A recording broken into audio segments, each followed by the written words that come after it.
नमस्कार, आप देख रहे हैं N24 न्यूज गुजरात।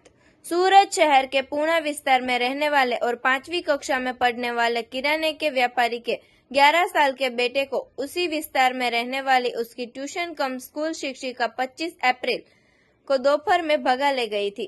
सोसाइटी के सीसीटीवी चेक करने पर यह देखा गया कि बच्चा अपनी 23 वर्षीय शिक्षिका के साथ जा रहा था और उसके कंधे पर एक बैग भी नजर आ रही थी। छात्र और शिक्षिका का पता लगाने के लिए पुलिस ने 4 टीमें बनाई थी और तेजी से जांच शुरू की थी। इस दौरान जब सूरत रेलवे स्टेशन या बस स्टैंड पर दोनों नहीं दिखे, तब वहां के कैमरे दोबारा देखने के साथ ही यह शक जताया गया कि दोनों किसी रिक्शा में बैठकर किसी निजी ट्रैवल्स के बस या कार से कहीं निकल गए होंगे।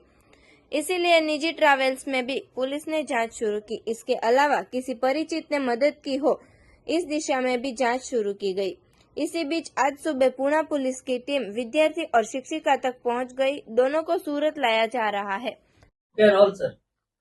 સુરત શહેરના પૂણા પોલીસ સ્ટેશન વિસ્તારમાં એક ઘટના બની હતી કે જેમાં એક બેન માનસીબેન કરીને છે, એમને ત્યાં એક સ્ટુડન્ટ તરીકે એક છોકરો આવતો હતો, એમની સાથે એ નીકળી ગયા હતા। આ જે માનસી છે એ 25 તારીખે પૂણા પોલીસ સ્ટેશન વિસ્તારમાં નીકળી ગયા હતા। ત્યારબાદ પોલીસે તપાસ શરૂ કરી હતી। ઘણી બધી તપાસ કરી, ઘણા બધા અમે સીસીટીવી કેમેરાસ ચેક કર્યા, બહુ બધા અમારા હ્યુમન જે રિસોર્સિસ હોય છે, ઇન્ટેલિજન્સ રિસોર્સ, એ લોકોને એક્ટિવેટ કર્યા। આ ઉપરાંત ટેકનિકલ રિસોર્સિસ એક્ટિવેટ કરી અને છેવટે ગઈકાલે એને રાયગઢ પાસેથી અમે મેળવી લીધા હતા। આ જે વ્યક્તિ છે માનસીબેન, એ પોતે ઘરે વારંવાર એમને ઠપકો આપવામાં આવતો હતો। આ ઉપરાંત જે સ્ટુડન્ટ છે જે એમની સાથે ત્યાં અભ્યાસ પણ કરતો હતો ટ્યુશનમાં, એને પણ એના પરિવાર તરફથી ઠપકો આપતો એવું એનું કહેવાનું છે। આ બાબતે પોલીસ તપાસ કરી રહી છે। આ લોકો જ્યારે 25 તારીખે અહીંથી નીકળી ગયા ત્યારે પહેલાં સુરતમાં જ થોડાક આંટાફેરા માર્યા, ત્યારબાદ ત્યાંથી અમદાવાદ જતા રહ્યા। બીજે દિવસે અમદાવાદ ગયા, અમદાવાદ થોડોક ફર્યા, ત્યાંથી પછી તેઓ દિલ્હી જતા રહ્યા। દિલ્હી જઈ ત્યાં થોડીક વાર બજારમાં ને એમાં એ લોકો ફર્યા હતા અને ત્યારબાદ ત્યાંથી વૃંદાવન જતા રહ્યા હતા। વૃંદાવનથી પાછા એ લોકો જયપુર ગયા। જયપુરમાં રહેવાની માટે ખૂબ શોધખોળ કરી, થોડુંક ફર્યા, પરંતુ જયપુરમાં કોઈ એમને સ્ટેબિલિટી ન મળી એટલે એ લોકો બીજો કોઈ વિસ્તાર પસંદ કરવા આ ગુજરાત તરફ આવતા હતા।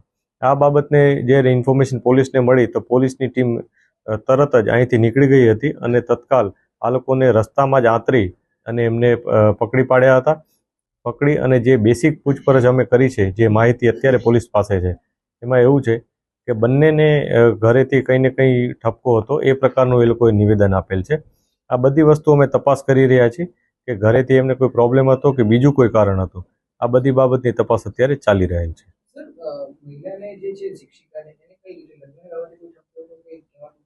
જે બેન છે અત્યારે પોલીસને જે પ્રાઇમરી ઇન્ફોર્મેશન આપી છે એમાં એમણે એવું કીધું છે કે એમને કામ કરવા બાબતે ઘરેથી વારંવાર કહેવામાં આવતું હતું, એ બાબતે ઠપકો પણ વારંવાર આપવામાં આવતો હતો અને પોતે ટ્યુશન ચલાવી અને પોતાનું કામ કરે છે। અગાઉ તેઓ નર્સ પણ હતા, એટલે આ પ્રકારનું એમનું આખું લાઈફસ્ટાઈલ બાબતે એમણે અમને જણાવ્યું છે। 11 વર્ષના વિદ્યાર્થીને કેમ લઈ જવાનું પસંદ કર્યું? આ જે વિદ્યાર્થી છે એ અત્યારે જે અમને એવું જાણવા મળ્યું છે કે જે બેન છે પહેલાં બહુ બધા સ્ટુડન્ટ્સને ભણાવતા હતા, ત્યારબાદ બીજા સ્ટુડન્ટ એ લોકોએ ઘર ચેન્જ કર્યું એટલે બીજા સ્ટુડન્ટ્સ એમનાથી સાથે નહીં હતા, પરંતુ આ સ્ટુડન્ટ એમના ઘરની નજીક હતો, એમની સાથે કન્ટિન્યુ જેણે ટ્યુશન ચાલુ રાખ્યા હતા, એટલે એના સાથે કદાચ કોઈ પ્રકારનું એમનું અન્ડરસ્ટેન્ડિંગ અથવા બોન્ડિંગ બની ગયું હોય અથવા બીજું કોઈ કારણ, એ બાબતની તપાસ અત્યારે ચાલુ છે। 11 વર્ષના વિદ્યાર્થી જોડે 23 વર્ષીય શિક્ષિકાનો કોઈ પ્રેમ સંબંધ હોવાની કોઈ ચર્ચા કરી?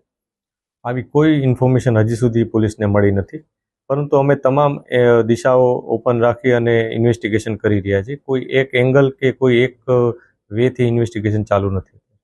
देखते रहिए N24 न्यूज गुजरात। सिर्फ हम तक ही नहीं, सब तक।